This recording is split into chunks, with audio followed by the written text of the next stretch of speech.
Olhando para o tema, talvez você pense assim: o que tem me impedido de avançar na minha vida financeira, nas minhas conquistas, naquilo que eu quero para a minha vida? Enfim, uma série de coisas que geralmente estão relacionadas à vida material. É claro que essas coisas são importantes para a nossa vida, mas eu quero dizer a você que elas não são as mais importantes.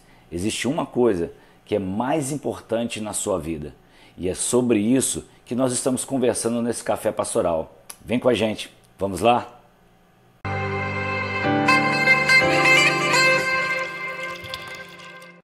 Shalom, pessoal, graça e paz, a paz do Senhor Jesus. Seja bem-vindo a mais um café pastoral. É muito bom estar com você, é muito bom estar, quem sabe, com a sua família agora reunida.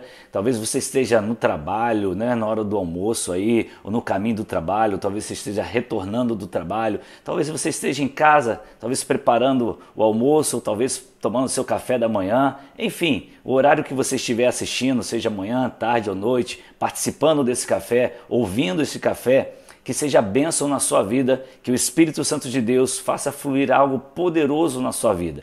Nós estamos conversando sobre um tema muito interessante, que é aquilo que te impede de avançar, ou nos impede de avançar. A pergunta que eu sempre faço para tentar te responder, e que talvez você esteja fazendo, é: avançar exatamente em quê? Bom, avançar em nosso relacionamento com Deus. Mas por que isso? Porque nós entendemos que nós podemos avançar em todos os aspectos da nossa vida, desde que o mais importante, que é o nosso relacionamento com Deus, que é o nosso Criador, nosso sustentador, nosso Salvador, esteja realmente vivendo num alinhamento. Eu não diria para você perfeito, porque nós não somos perfeitos. Perfeito é o Senhor, são suas misericórdias que nos fazem acordar e falarmos com Ele por meio de Jesus Cristo. Mas existem coisas que nós podemos fazer, retirar da nossa vida, para que possamos avançar no mais de Deus. E hoje eu quero deixar a terceira atitude, já que as duas nós já ouvimos anteriormente, ou já assistimos anteriormente. A terceira atitude é a seguinte: eu quero ler para você Hebreus capítulo 12, versículo 1. Portanto, também nós, olha que texto interessante, profundo, visto que temos a rodear-nos tão grande nuvem de testemunhas, olha a nossa responsabilidade, desembaraçando-me de todo o peso e do pecado que tenazmente nos assedia. Em algumas versões está assim: o pecado que tão de perto nos rodeia. Olha que interessante que ele faz aqui ele mostra uma diferença entre desembaraçar de todo o peso e do pecado. Então, o que seria o peso? Nós citamos isso nos cafés anteriores, falamos de coisas do passado, coisas que carregamos. Isso é um peso na nossa vida, que nós estamos carregando: a falta de perdão, a falta de compreensão. Então são pesos que nós carregamos, as feridas do passado. Mas agora ele começa a falar sobre o pecado que tão de perto nos rodeia. E ele vai dizer: corramos com perseverança a carreira que nos está proposta. E o texto vai completar depois, né? Olhando firmemente para Jesus, autor e consumador da nossa fé. Ele está falando aqui de coisas que estão na nossa vida, que podemos estar praticando, e isso está nos impedindo de avançarmos em nosso relacionamento com Deus. Eu poderia dizer para você e citar para você uma série de tipos, vamos dizer assim, entre aspas, de pecados. A palavra de Deus chega a citar isso. Olha só o que Paulo escreve aos Gálatas, capítulo 5, de 19 a 21. E ele vai falar sobre as obras da carne. E elas são manifestas segundo a palavra de Deus: imoralidade sexual, impureza e libertinagem, idolatria e feitiçaria, ódio, discórdia, ciúmes, ira, egoísmo, dissensões, facções, inveja, embriaguez, orgias e coisas semelhantes a estas. Eu os advirto, como antes já os adverti: aqueles que praticam essas coisas não herdarão o reino de Deus. Olha que coisa séria Paulo está falando aqui, inspirado pelo Espírito Santo. Isso é palavra de Deus. Aqueles que praticam essas coisas não herdarão o reino de Deus. Por vezes, essas coisas nós nos deparamos com elas No dia a dia da nossa vida, nós vamos ser afrontados por elas porque são obras da carne. E por vezes a nossa carne, ele quer prevalecer sobre o Espírito. E nós podemos e precisamos impedir para que possamos viver o reino de Deus em nossa vida. É uma luta diária, é uma grande batalha. O texto é claro, não é que você não vá falhar em algum momento, você não vá pecar. Você conhece alguém que peca e você mesmo peca. Eu também peco. Eu não quero pecar? Não, nem você. Mas infelizmente, em algum momento, nós apenas deixamos as obras da carne surgirem em nossa vida e nós falhamos contra Deus. Ferimos o coração de Deus. Podemos ferir o coração de Deus quando magoamos uma pessoa, quando temos ódio de alguém. A Bíblia aqui está clara em relação a isso.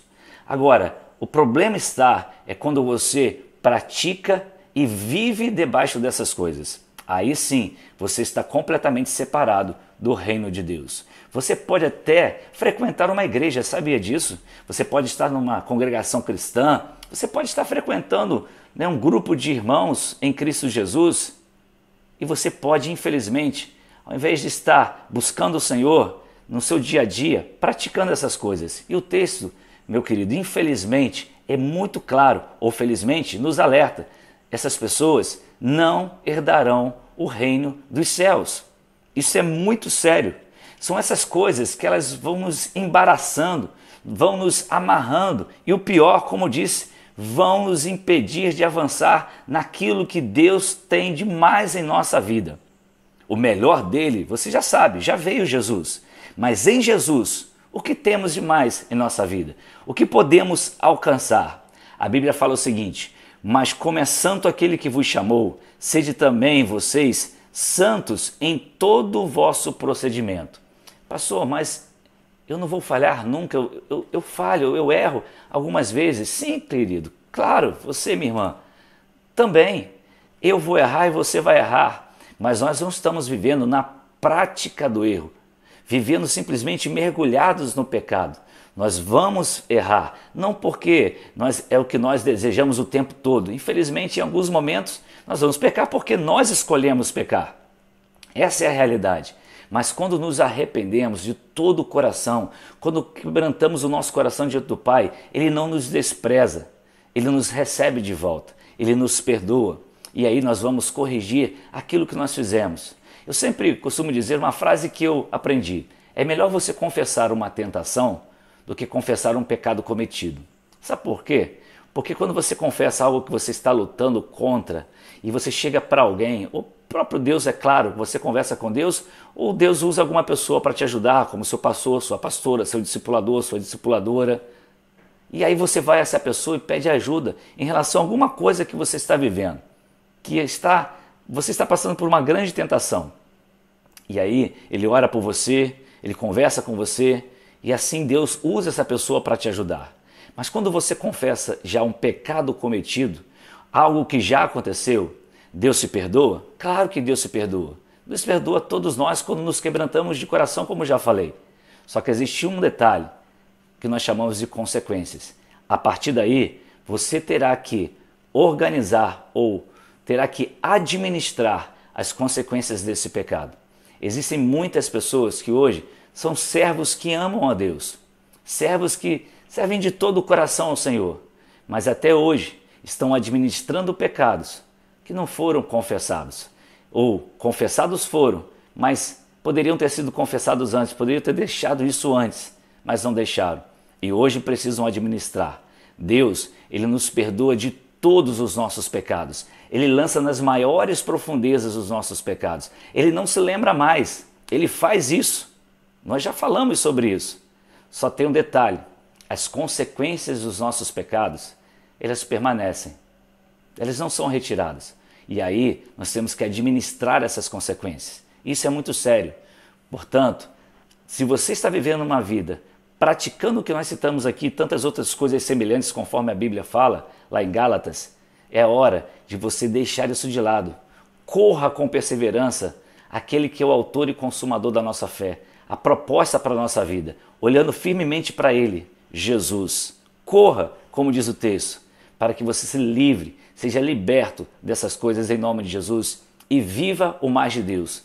para que essas coisas não te impeçam de avançar naquilo que Deus tem para a sua vida e que vai refletir na sua vida familiar, na sua vida profissional, na sua vida estudantil, vai refletir em todos os aspectos da sua vida, em nome do Senhor Jesus. Que Deus te abençoe, que este café mais uma vez tenha falado ao teu coração. Se você não nos conhece aí do nosso canal no YouTube, dá um pulinho lá, assista nosso canal, ou seja, se inscreva em nosso canal, compartilhe se você quiser, deixe um like, um dislike, faça parte desse projeto que nós temos, desse café pastoral todos os dias, deixando uma palavra de vida para você.